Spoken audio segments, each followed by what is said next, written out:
Ponies. True Story is a twisted American secret you never knew about. Spanning from 1947 to 1991, the Cold War began after World War II and the defeat of the Axis powers, with both the United States and the Soviet Union vying for global control.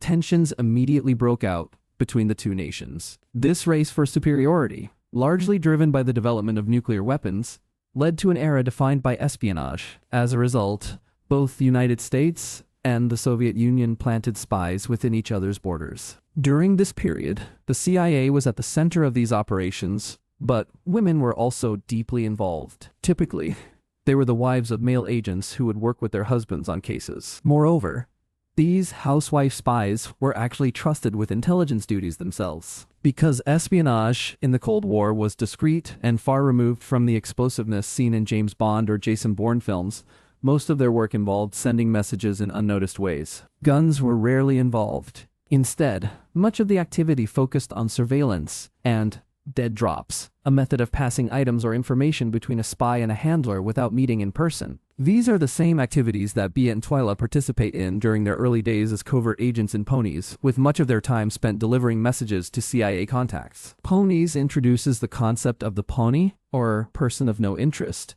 a term used for individuals considered insignificant to a mission. However, this perceived insignificance became the housewife spy's greatest advantage. In Hollywood, the explosive femme fatale versions of spies, such as Angelina Jolie's Evelyn Salt or Anne Parlod in La Femme Nikita, are more common. But during the Cold War, ordinary housewives often made more effective spies because they were typically seen as preoccupied with domestic tasks like cleaning or shopping.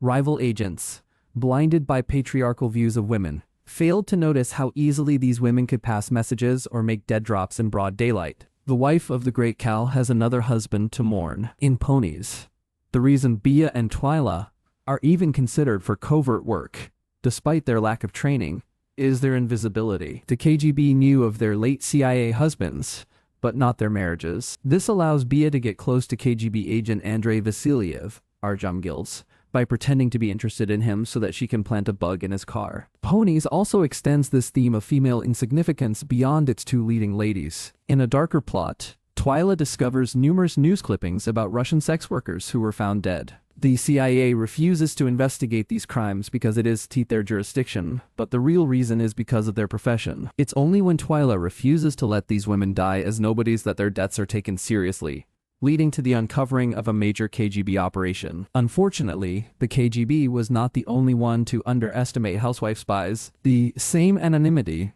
that gave these women an advantage in spycraft also led to their erasure within the CIA. Many were unpaid and unranked, rather than recognized as active contributors. Although they served as valuable and discreet assets, they rarely received the same recognition as male agents. Most dependent CIA spouses, who were largely women, spent years supporting missions at home and abroad. Without pay, they handled clerical and operational tasks tied to their husbands' cover roles, often working full-time hours. Their unpaid labor helped reduce staffing needs overseas, yet their contributions remained largely invisible. Even before Bia and Twyla become covert agents in Ponies, the two are already part of the CIA's plot. The two work at the U.S. Embassy in secretarial roles, as part of their husbands' cover stories. That setup, however, doesn't mean they are happy about it. Life under CIA service means that secrecy often pushes women to the sidelines. Although Bia appears supportive of her husband's career,